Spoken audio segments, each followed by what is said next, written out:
গাজা উপত্যকায় চলমান যুদ্ধের অবসানের আশার আলো দেখা যাচ্ছে। শনিবার হামাস এবং তাদের মিত্র ইসলামিক জিহাদ মার্কিন যুক্তরাষ্ট্রের প্রাক্তন প্রেসিডেন্ট ডোনাল্ড ট্রাম্পের গাজা শান্তি পরিকল্পনার কিছু অংশ গ্রহণ করেছে।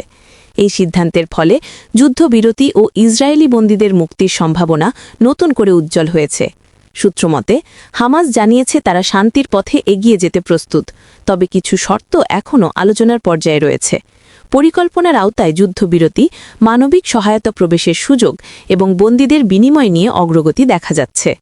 ইসরায়েলি প্রধানমন্ত্রী বেনিয়ামিন নেতানিয়াহু হামাসের প্রতিক্রিয়াকে একটি ইতিবাচক পদক্ষেপ বলে মন্তব্য করেছেন। তবে চূড়ান্ত সিদ্ধান্তের আগে ইসরায়েল সরকার পরিস্থিতি ঘনিষ্ঠভাবে পর্যবেক্ষণ করছে।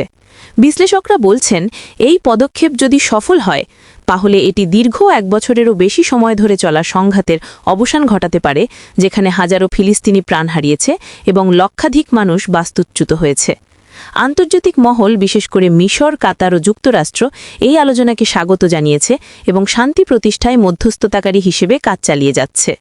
তবে বিশেষজ্ঞরা সতর্ক করেছেন যে যুদ্ধের প্রকৃত অবসান নির্ভর করবে উভয় পক্ষের বাস্তব পদক্ষেপ ও আস্থার পুনর্গঠনের ওপর।